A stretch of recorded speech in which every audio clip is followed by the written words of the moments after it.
പശ്ചിമേഷ്യൻ മണ്ണിൽ അമേരിക്കയും ഇറാനും നേർക്കുനേർ വന്നപ്പോൾ ലോകം ശ്വാസം അടക്കി പിടിച്ചു നിന്ന ആ രാത്രികൾ ഓർമ്മയുണ്ടോ? അന്ന് അമേരിക്കയിൽ നിന്നും പെന്റഗണിൽ നിന്നും പുറത്തു വന്ന റിപ്പോർട്ടുകൾ ഒരേ സ്വരത്തിൽ പറഞ്ഞു, എല്ലാം സുരക്ഷിതം, കാര്യമായിട്ടുള്ള പരിക്കുകളില്ല, നാശനഷ്ടങ്ങൾ ഇല്ല. എന്നാൽ മാസങ്ങൾക്കിപ്പുറം ആകാശത്ത് നിന്നുള്ള കണ്ണു തുറന്നു കാട്ടുന്നത് മറ്റൊന്നാണ്. വൈറ്റ് ഹൗസ് അടച്ചുപിടിച്ച സത്യങ്ങൾ ഓരോന്നായിട്ട് ഇന്ന് പുറത്തു വരുമ്പോൾ ലോകം ഒന്നടങ്കം ചോദിക്കുന്നു, അന്ന് യഥാർത്ഥത്തിൽ സംഭവിച്ചത് എന്താണ്? അമേരിക്കയും ഇസ്രയേലും ഫെബ്രുവരി അവസാനം ഇറാനെതിരെ സംയുക്ത ആക്രമണങ്ങൾ ആരംഭിച്ചതോടെയാണ് പശ്ചിമേഷ്യയിൽ പുതിയൊരു യുദ്ധഘട്ടത്തിന് തുടക്കമായത്. ആണവ സൗകര്യങ്ങൾ, മിസൈൽ വികസന കേന്ദ്രങ്ങൾ, ഇറാനിയൻ സൈനിക താവളങ്ങൾ എന്നിവ ലക്ഷ്യമിട്ട് നടന്ന വ്യോമാക്രമണങ്ങൾക്ക് പിന്നാലെ ഇറാൻ അതിവേഗം തിരിച്ചടിക്ക് ഇറങ്ങി. മിസൈലുകളും ദീർഘദൂര ഡ്രോണുകളും ഉപയോഗിച്ചായിരുന്നു പ്രതികാരമെന്ന് പറയുന്നത്. Qatar, Bahrain, Kuwait, UAE, Jordan, Saudi Arabia തുടങ്ങിയ രാജ്യങ്ങളിലെ US സൈനിക കേന്ദ്രങ്ങളിലാണ് പ്രധാന ലക്ഷ്യങ്ങളായത്. ഇപ്പോൾ പുറത്തു വന്നിരിക്കുന്ന അന്വേഷണ റിപ്പോർട്ടുകൾ അനുസരിച്ച് മേഖലയിൽ വ്യാപിച്ചു കിടക്കുന്ന കുറഞ്ഞത് 15 അമേരിക്കൻ സൈനിക താവളങ്ങളിലായിട്ട് 228ഓളം ഘടനകളോ സൈനിക ഉപകരണങ്ങളോ ആക്രമണത്തിൽ തകർന്നതായിട്ടോ അല്ലെങ്കിൽ ഗുരുതരമായിട്ട് കേടുപാടുകൾ സംഭവിച്ചതായിട്ടോ കണ്ടെത്തിയിട്ടുണ്ട്. ഹങ്കറുകൾ, വിമാന പാർക്കിംഗ് മേഖലകൾ, ഇന്ധന സംഭരണ കേന്ദ്രങ്ങൾ, സൈനിക ബാരക്കുകൾ, ഉപഗ്രഹ ആശയവിനിമയ കേന്ദ്രങ്ങൾ, റഡാർ സംവിധാനങ്ങൾ, വ്യോമ പ്രതിരോധ ഉപകരണങ്ങൾ തുടങ്ങിയ അമേരിക്കൻ സൈനിക സാന്നിധ്യത്തിന്റെ നിർണായക ഘടകങ്ങളാണ് ലക്ഷ്യമാക്കപ്പെട്ടത്.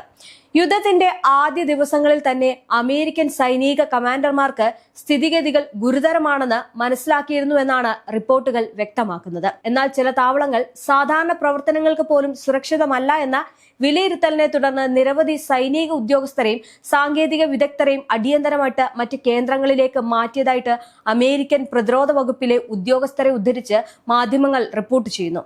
ചില ബേസുകളിൽ സൈനിക സാന്നിധ്യം കുറഞ്ഞതോടെ അമേരിക്കയുടെ പശ്ചിമേഷ്യ സൈനിക നിയന്ത്രണ സംവിധാനത്തിന് തന്നെ ആഘാതമുണ്ടായി എന്നാണ് വിലയിരുത്തലുകൾ സൂചിപ്പിക്കുന്നത്.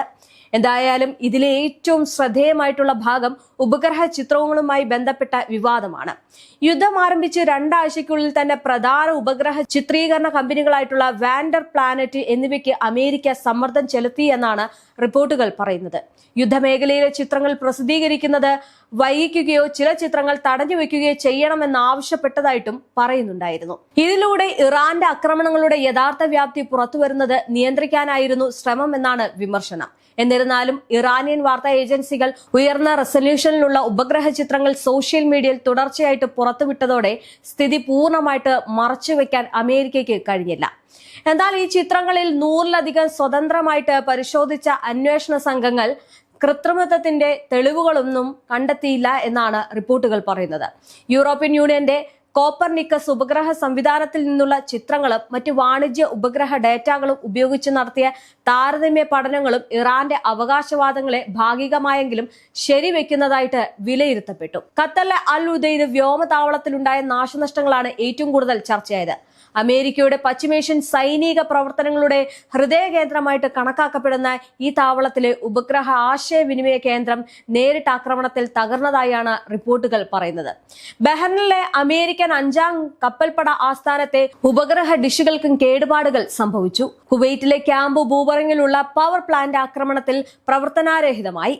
ബഹ്റൈനിലെയും കുവൈറ്റിലെയും പാട്രിയറ്റ് മിസൈൽ പ്രതിരോധ സംവിധാനങ്ങൾ ലക്ഷ്യമിട്ടത് ഇറാൻ വെറും പ്രതികാരമല്ല, അമേരിക്കയുടെ പ്രതിരോധ കവചം തന്നെ തകർക്കാനുള്ള തന്ത്രപരമായിട്ടുള്ള ശ്രമമാണ് നടത്തിയത് എന്ന് വ്യക്തമാക്കുന്നു. ജോർദാനിലും UAE-ലും പോലുള്ള താഡ് മിസൈൽ പ്രതിരോധ സംവിധാനങ്ങൾക്കും കേടുപാടുകൾ സംഭവിച്ചതായിട്ടാണ് പുറത്തുവരുന്ന ചിത്രങ്ങൾ സൂചിപ്പിക്കുന്നത്. അമേരിക്ക ഏറ്റവും വിശ്വസിക്കുന്ന അത്യാധുനിക മിസൈൽ പ്രതിരോധ സംവിധാനങ്ങൾ പോലും ഇറാന്റെ ആക്രമണങ്ങളിൽ നിന്ന് പൂർണ്ണമായിട്ട് രക്ഷപ്പെടാനായില്ല എന്ന വിലയിരുത്തൽ ഇതോടെ തന്നെ ശക്തിപ്പെട്ടു. ചില റിപ്പോർട്ടുകൾ പ്രകാരം സൗദി അറേബ്യയിലെ E-3 സെൻട്രി നിരീക്ഷണ വിമാനവും ഇന്ധന ടാങ്കറുകളും ലക്ഷ്യമാക്കിയതായും പറയുന്നുണ്ട്. ഈ യുദ്ധം അമേരിക്കൻ സൈനിക തന്ത്രങ്ങളെ അടിസ്ഥാന തലത്തിൽ തന്നെ ചോദ്യം ചെയ്യുന്നതായിട്ട് വിദഗ്ധർ ചൂണ്ടിക്കാട്ടുന്നു. ദീർഘകാലമായിട്ട് അമേരിക്ക ആശ്രയിച്ചിരുന്ന വൻ സൈനിക താവളങ്ങൾ, സ്ഥിരമായിട്ടുള്ള റൺവേകൾ, കേന്ദ്രീകൃത ആശയവിനിമയ സംവിധാനങ്ങൾ എന്നിവ ഇപ്പോൾ ഡ്രോൺ മിസൈൽ യുദ്ധത്തിന്റെ കാലത്ത് വലിയ ദുർബലതകളിലായി മാറിയിരിക്കുകയാണ്. വളരെ ചെലവ് കുറഞ്ഞ ഡ്രോണുകളും കൃത്യമായിട്ടുള്ള മിസൈലുകളും ഉപയോഗിച്ച് ആയിരക്കണക്കിന് കോടി ഡോളർ വില വരുന്ന സൈനിക സംവിധാനങ്ങളെ പോലും പ്രവർത്തനാരഹിതമാക്കാമെന്ന് ഇറാൻ തെളിയിച്ചുവെന്നാണ് പല സൈനിക വിശകലന വിദഗ്ധരുടെയും അഭിപ്രായം എന്ന് പറയുന്നത്. അമേരിക്കയുടെ സകലതും നഷ്ടപ്പെട്ട് നശിച്ചുപോയി. ഇറാന്റെ കരുത്ത് ലോകമെങ്ങും കണ്ടു. തീർന്നില്ല, രാഷ്ട്രീയ തലത്തിലും വലിയ രീതിയിലുള്ള മാറ്റങ്ങൾ ഉണ്ടായിട്ടുണ്ട്. വിരമിച്ച അമേരിക്കൻ മറൈൻ കോർപ്പസ് കേണലും central for strategic and international സ്റ്റഡീസിലെ ഉപദേഷ്ടാവുമായിട്ടുള്ള മാർക്ക് കാൻഷന്റെ വിലയിരുത്തൽ പ്രത്യേക ശ്രദ്ധ നേടിയിരുന്നു. ഇറാന്റെ ആക്രമണങ്ങൾ അതീവ കൃത്യത ഉള്ളതായിരുന്നു എന്നാണ് പറയുന്നത്. ലക്ഷ്യങ്ങളിൽ നിന്ന് തെറ്റിപ്പോയ ആക്രമണങ്ങളുടെ അടയാളങ്ങൾ വളരെ കുറവാണ് എന്നാണ് അദ്ദേഹത്തിന്റെ പ്രതികരണം. ഇതിലൂടെ അമേരിക്കയും അതിന്റെ സഖ്യകക്ഷികളും ഏറെക്കാലം കുറഞ്ഞ കണക്കാക്കിയിരുന്ന ഇറാന്റെ മിസൈൽ ശേഷി യഥാർത്ഥത്തിൽ എത്രമാത്രം വികസിച്ചിട്ടുണ്ട് എന്ന് ലോകം തിരിച്ചറിഞ്ഞുവെന്നും അദ്ദേഹം പറയുന്നുണ്ട്. ഇറാന്റെ ആക്രമണങ്ങൾക്ക് പിന്നാലെ അമേരിക്കൻ സൈനിക ആസൂത്രകർ ഇപ്പോൾ പുതിയ തന്ത്രങ്ങൾ പരിഗണിക്കുന്നതായാണ് റിപ്പോർട്ടുകൾ. വലിയ സൈനിക താവളങ്ങൾക്ക് പകരം ചെറിയതും ചിതറിക്കിടക്കുന്നതുമായിട്ടുള്ള മൊബൈൽ കേന്ദ്രങ്ങളിലേക്ക് മാറാനുള്ള ചർച്ചകൾ സജീവമാണ്. പശ്ചിമേഷ്യയിലെ സ്ഥിര സൈനിക സാന്നിധ്യം കുറയ്ക്കുന്നതും പരിഗണനയിലുണ്ട്. ചില അമേരിക്കൻ ഉദ്യോഗസ്ഥർ പറയുന്നതനുസരിച്ച് മുമ്പത്തെ പോലെ വലിയ തോതിൽ സൈന്യത്തെ മേഖലയിൽ വിന്യസിക്കുന്ന കാലം അവസാനിച്ചേക്കാം. ഈ യുദ്ധം വെറും ഒരു അമേരിക്ക ഇറാൻ ഏറ്റുമുട്ടലല്ല, ആധുനിക യുദ്ധത്തിന്റെ സ്വഭാവം തന്നെ മാറിക്കൊണ്ടിരിക്കുകയാണെന്ന മുന്നറിയിപ്പാണ്. ഒരു വശത്ത് ലോകത്തിലെ ഏറ്റവും വലിയ സൈനിക ശക്തി, മറുവശത്ത് ഉപരോധങ്ങളും സമ്മർദ്ദങ്ങളും നേരിട്ടിട്ടും സാങ്കേതികമായിട്ട് സ്വയം ശക്തിപ്പെട്ട ഒരു രാഷ്ട്രം. ഈ ഒരു പോരാട്ടം തെളിയിച്ചത് ഭാവിയിലെ യുദ്ധങ്ങൾ നിർണ്ണയിക്കുന്നത് വെറും ഒരു യുദ്ധവിമാനങ്ങളാണോ ആണവായുധങ്ങളാണോ എന്ന് മാത്രമല്ല, കൃത്യമായിട്ടുള്ള ഡ്രോണുകളും ഇന്റലിജൻസ് സംവിധാനങ്ങളും ദീർഘദൂര മിസൈലുകളും ആയിരിക്കുമെന്നാണ് പറയുന്നത്. അമേരിക്കൻ ഇറാൻ ഏറ്റുമുട്ടൽ ഇന്ന് വെറുമൊരു പ്രാദേശിക രാഷ്ട്രീയ സംഘർഷമായി മാറുന്നില്ല. അത് ആഗോള ശക്തി സമവാക്യങ്ങളും ഊർജ്ജ സുരക്ഷയും ആണവ നയതന്ത്രത്തെയും പുനർനിർവചിക്കുന്ന ഒരു വലിയ ഭൗമരാഷ്ട്രീയ പോരാട്ടമായി മാറിക്കൊണ്ടിരിക്കുകയാണ്.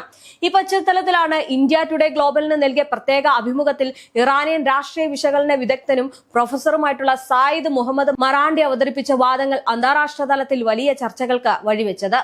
അദ്ദേഹത്തിന്റെ വിലയിരുത്തലുകൾ വെറും നയതന്ത്ര അഭിപ്രായ പ്രകടനങ്ങൾ മാത്രമല്ല, മറിച്ച് അമേരിക്കയുടെ പശ്ചിമേഷ്യൻ തന്ത്രങ്ങൾ പരാജയത്തിലേക്കാണ് നീങ്ങുന്നത് എന്നും ഇറാൻ ദീർഘകാല ഏറ്റുമുട്ടലിനായിട്ട് തന്ത്രപരമായിട്ട് തയ്യാറെടുത്തിരിക്കുകയാണെന്നും സൂചിപ്പിക്കുന്ന ശക്തമായിട്ടുള്ള രാഷ്ട്രീയ സന്ദേശങ്ങളാണ്.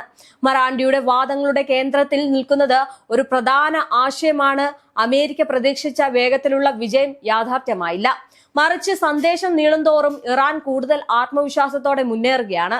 അദ്ദേഹത്തിന്റെ അഭിപ്രായത്തിൽ ആരംഭത്തിൽ അമേരിക്ക ലക്ഷ്യമിട്ടത് സൈനിക സമ്മർദ്ദത്തിലൂടെയും സാമ്പത്തിക ഉപരോധങ്ങളിലൂടെയും ഇറാനെ വേഗത്തിൽ മുട്ടുകുത്തിക്കാം എന്നായിരുന്നു. എന്നാൽ യഥാർത്ഥത്തിൽ സംഭവിച്ചത് മറിച്ചാണ് എന്ന് അദ്ദേഹം പറഞ്ഞു. നിരവധി ഘട്ടങ്ങളിലായിട്ട് നീണ്ടുനിന്ന യുദ്ധ സാഹചര്യങ്ങളും സാമ്പത്തിക സമ്മർദ്ദങ്ങളും അതിജീവിച്ച് ഇറാൻ ഇപ്പോൾ ചർച്ചകളിൽ കൂടുതൽ ശക്തമായ നിലപാടോടെ ഇരിക്കുകയാണെന്നാണ് അദ്ദേഹത്തിന്റെ അവകാശവാദം. 12 ദിവസത്തെ യുദ്ധം എന്ന പേരിൽ അറിയപ്പെട്ട പ്രാരംഭ ഏറ്റുമുട്ടലിനെ കുറിച്ചുള്ള അദ്ദേഹത്തിന്റെ വിലയിരുത്തലാണ് ഏറ്റവും കൂടുതൽ ശ്രദ്ധ നേടിയത്. ആ ചെറിയ കാലയളവിനുള്ളിൽ തന്നെ ഇറാൻ അമേരിക്കയുടെയും അതിന്റെ പ്രാദേശിക സഖ്യകക്ഷികളുടെയും തന്ത്രപരമായിട്ടുള്ള കണക്കുകൂട്ടലുകൾ തകർത്തുവെന്നാണ് അദ്ദേഹം പറയുന്നത്. ആദ്യം ശക്തി പ്രകടനത്തിലൂടെ മുന്നേറിയ അമേരിക്ക പിന്നീട് വെടിനിർത്തൽ ചർച്ചകളിലേക്ക് നീങ്ങേണ്ടി വന്നുവെന്നും അതിനുശേഷം ഇറാൻ മുന്നോട്ട് വെച്ച നിബന്ധനകളെ പരിഗണിക്കേണ്ട അവസ്ഥയിലാണ് എന്നും കാര്യങ്ങൾ പറയുന്നുണ്ട്. അതായത് യുദ്ധത്തിന്റെ നിയന്ത്രണം ക്രമേണ അമേരിക്കയിൽ നിന്ന് ഇറാനിലേക്ക് മാറുകയായിരുന്നു എന്നാണ് അദ്ദേഹത്തിന്റെ വിശകലനം എന്ന് പറയുന്നത്. ഇറാൻ അവതരിപ്പിച്ച 10 ഇന ചർച്ചാ ചട്ടക്കൂടിനെ കുറിച്ചുള്ള അദ്ദേഹത്തിന്റെ പരാമർശം പ്രത്യേക രാഷ്ട്രീയ പ്രാധാന്യമുള്ളതാണ്. ആ പദ്ധതി പിന്നീട് ചർച്ചകളുടെ അടിസ്ഥാനമായിട്ട് മാറിയെന്ന അദ്ദേഹത്തിന്റെ അവകാശവാദം ശരിയാണെങ്കിൽ അത് അമേരിക്കയുടെ നിലപാടിൽ സംഭവിച്ച വലിയ മാറ്റത്തിന്റെ സൂചനയായിട്ട് കണക്കാക്കപ്പെടാം. എന്തായാലും ഈ വർഷങ്ങളായിട്ട് അമേരിക്കയുടെ സമീപനം ഇറാനെ സമ്മർദ്ദത്തിലാക്കുക എന്നതായിരുന്നു. പക്ഷെ അത് നടന്നില്ല എന്ന് മാത്രമല്ല, അമേരിക്കയ്ക്ക് ഇപ്പോൾ ഉണ്ടായിരിക്കുന്നത് വലിയ നഷ്ടമാണ്.